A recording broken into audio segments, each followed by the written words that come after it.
Hello everybody, welcome back to Story Time. Today we are going to continue with The Wild Robot by Peter Brown. And we left off on chapter 17, The Camouflaged Insect. Roz was a mess. She lay under the tree, covered in a heap of broken branches and pine cones and needles. She still hadn't removed the sticky resin from her body. And then there were bird droppings.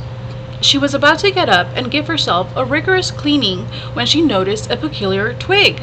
The twig was moving. It was crawling along one of the broken branches on the ground. With a gentle touch, the robot picked up the twig. "Hello, this stick insect. My name is Roz. You are very well camouflaged."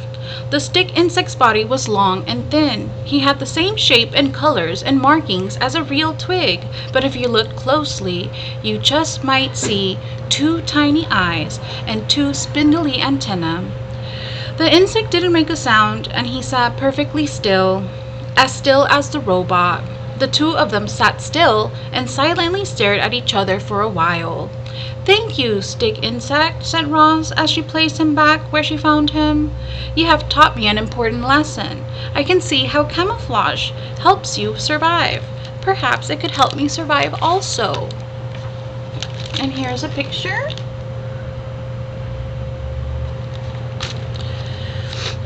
Chapter 18, The Camouflaged Robot. As you know, reader, Roz had always liked to keep herself as clean as possible, but her desire to stay alive was stronger than her desire to stay clean, and our robot decided it was time she got dirty. Roz was going to camouflage herself. She'd gotten the idea from the stick insect, but Roz quickly realized that camouflaging herself as a twig was out of the question. No, the robot would have to blend into the landscape itself. She began by smearing handfuls of thick mud over her entire body. Then she plucked ferns and grasses from the ground and sank their roots into her new muddy coating. She placed colorful flowers around her face to disguise her glowing eyes, and any bare patches were covered with tree leaves and strips of moss. Our robot now looked like a great tuft of plants walking through the forest. She waited for darkness, and then she padded to the center of a clearing, nestled herself between some rocks, and became part of the landscape. A few hours later, the sky was brightening, the fog was lifting, the nighttime animals were slinking home, and the daytime animals were beginning to stir. It was just an ordinary morning on the island. However, there was that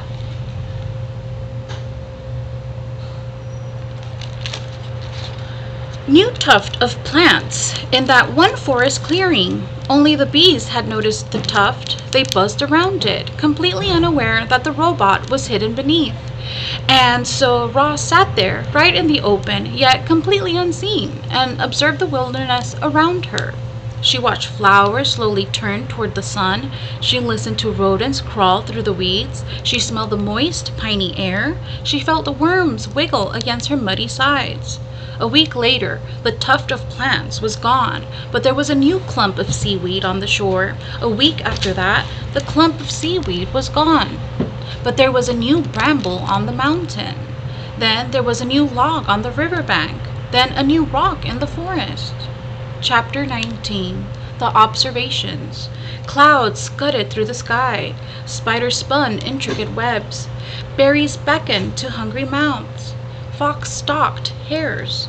Mushrooms rose up from leaf litter. Turtles plopped into ponds. Moss spread across tree roots. Vultures hunched over carcasses. Ocean waves beat against the coastline. Tadpoles became frogs. Caterpillars became butterflies. A camouflage robot observed it all. Chapter 20, The Language of the Animals. It started with the birds. They had always been skittish when the robot was near. They would stare and screech and then scatter. But now that Roz was camouflaged, she could secretly observe their normal behavior right up close. Roz noticed chickadees fluttering through the same flowers and singing the same song every morning. She noticed a lark who swooped down to the same rock and sang the same song every afternoon. She noticed the same two magpies singing to each other from across the same meadow every evening. After weeks of robotically studying the birds, Roz knew what each bird would sing and when they would sing, and eventually why they would sing. The robot was beginning to understand the birds. But she was also beginning to understand the porcupines and the salamanders and the beetles. She discovered that all the different animals shared one common language. They just spoke the language in different ways. You might see each species spoke with its own unique accent. When Roz first listened to the chickadees, their songs sounded like tweet tweedle, tweet tweedle. But now with the chickadees' song, Roz heard, "Oh, what a lovely day it is! Oh, what a lovely day it is!"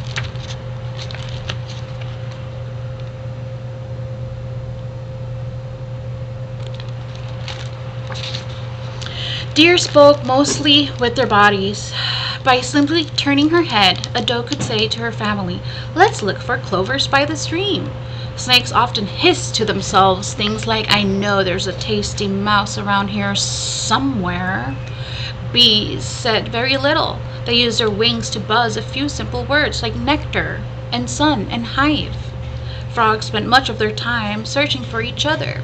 One would croak, "Where are you? I can't see you." And the other would reply, "I'm over here. Follow my voice." When Roz first stomped across the island, the animals' squawks and growls and chirps had sounded like nothing more than meaningless noises. But she no longer heard animal noises. Now she heard animal words. Chapter 21. The Introduction.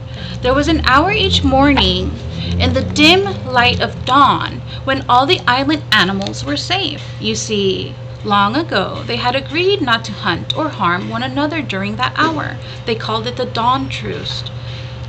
Most mornings, the island residents would gather in the great meadow and spend the hour chatting with friends. Of course, not everyone attended these gatherings. The bears had never made an appearance, and the vultures just circled high above. But on this particular morning, an unusually large group of animals had come out to discuss some important news. "Settle down, everyone. I have something to say." Swooper the owl hooted to the crowd from the lowest branch of a dead tree. "Last night I saw a mysterious creature right here in the great meadow. It seemed to be covered in grass, so I couldn't get a good look at it, but I think it may have been the monster." Looks of concern swept over the crowd. "What was the creature doing?" said Dart, the weasel. "It was speaking," said Swooper. "It kept repeating the same words over and over again. But each time it sounded a little different. At first it sounded like a cricket, and then it sounded like a raccoon, and then it sounded like an owl." "What was it saying?" said Dig Down the groundhog. "I could be mistaken," said Swooper, "but I think it was saying, 'Hello, my name is Roz.'" The crowd began to chatter. "Just where was this creature?" said Fink the fox. Everyone turned as the owl slowly pointed his wing to a grassy lump in the meadow. It was a rather ordinary-looking grassy lump, until it began to move. As you probably guessed, that grassy lump was Roz. She had been there the whole time, camouflaged, watching, listening, and with all the animals looking at her, she decided to introduce herself. The crowd stared in disbelief as the grassy lump started shaking and bulging upward and crumbling apart, and there was the robot. Then, using her body and voice, the robot spoke to the animals in their language. "Hello, my name is Roz." The crowd gasped. Swooper fluttered up from his branch and screeched, "It's the monster!" "I'm not a monster," said Roz. "I'm a robot." A flock of sparrows suddenly took off. "Leave us alone," squawked Dart as he crouched low in the grass. "Return to whatever horrible place you've come from." "I come from here," said Roz. "I have spent my whole life on this island." "Why haven't you spoken to us sooner?" screeched the owl from higher up in the tree. "I did not know the animal language until now," said the robot. Crown Point, the bug, had heard enough, and he slipped into the forest with his family. "So what do you want from us?" growled Fink. "I have observed that different animals have different ways of surviving," said the robot.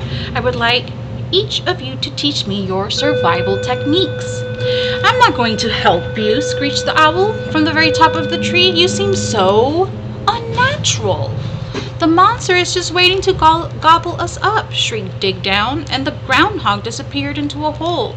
I will not gobble anyone up," said Roz. "I have no need for food." "You don't need food." Fink relaxed a bit. "Well, I need food, and lots of it. Why don't you make yourself useful and find me some food?" "What would you like me to do?" said Roz. "Can you hunt?" The fox smiled at a hare on the far side of the gathering. "It's almost time for breakfast." "I cannot hunt, but I could gather berries." The fox smile disappeared. "Berries? I'm hungry for meat, not berries. Good luck to you, Roz. You're gonna need it." And the fox trotted away. Roz looked up at the tree, but the owl had gone. And when the robot looked down again, she realized that everyone else had gone too. Okay, and chapter 22 will be the last chapter for today. It is called The New Word. A new word was spreading across the island. The word was Roz. Everyone was talking about the robot, and they wanted nothing to do with her. I don't think I'll ever feel comfortable knowing that Roz is on the prowl. I hope Roz camouflages herself as a rock forever. Shh, there's a Roz now. Let's get out of here. Roz wandered the island covered in dirt and green growing things, and everywhere she went she heard unfriendly words. The words would have made most creatures quite sad, but as you know, robots don't feel emotions, and in these moments that was probably for the best.